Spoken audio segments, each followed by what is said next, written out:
अस्सलाम वालेकुम। मैं रुबीना मैं भी तशद्दुद के बारे में ये करना चाहती हूँ कि जैसे उसके ऊपर तशद्दुद हुआ है ऐसे किसी के ऊपर और तशद्दुद ना हो। हमने हुकूमत से यही अपील करनी है, तशद्दुद करने वालों के ख़िलाफ़ सख्त से सख्त कार्रवाई की जाए। इसलिए वाइस ने हमें हिम्मत दी है कि हम बाहर सड़कों पे निकले, अपना हक़ माने, और हमारी हुकूमत से भी यही मुतालबा है कि वो हमारा हक़ दे और हमें स्कोर की कार्ड बना के दे ताकि हमें भी कोई नौकर ना कहे, वर्कर कहे। वालेकुम अस्सलाम। आप क्या कहेंगे ये ख़वातीन? हम कहेंगे कि हम मज़लूम औरतों पर जो तशद्दुद होता है इसको रोका जाए।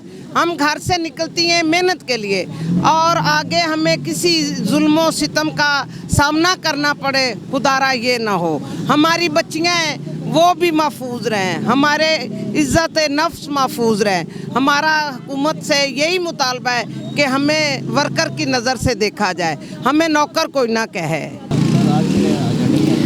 आज देखिए पूरी दुनिया के अंदर औरतों के ख़िलाफ़ तशद्दुद और इस्तेसाल के ख़ात्मे के लिए औरतों की तंजीमें, समाजी तंजीमें जद्दोजहद करती हैं, बाहर आती हैं और अपने मुतालबात भी लेके आती हैं। आज के इस इजलास में ख़ास तौर पर डोमेस्टिक वर्कर जो घरेलू मुलाजमीन हैं वो अपने मुतालबात लेके आई हैं कि उनको घरेलू तशद्दुद का जो सामना है उसका भी ख़ात्मा होना चाहिए और हमारे जो कवानीन है उसके ऊपर मुकम्मल अमल दरामद हो।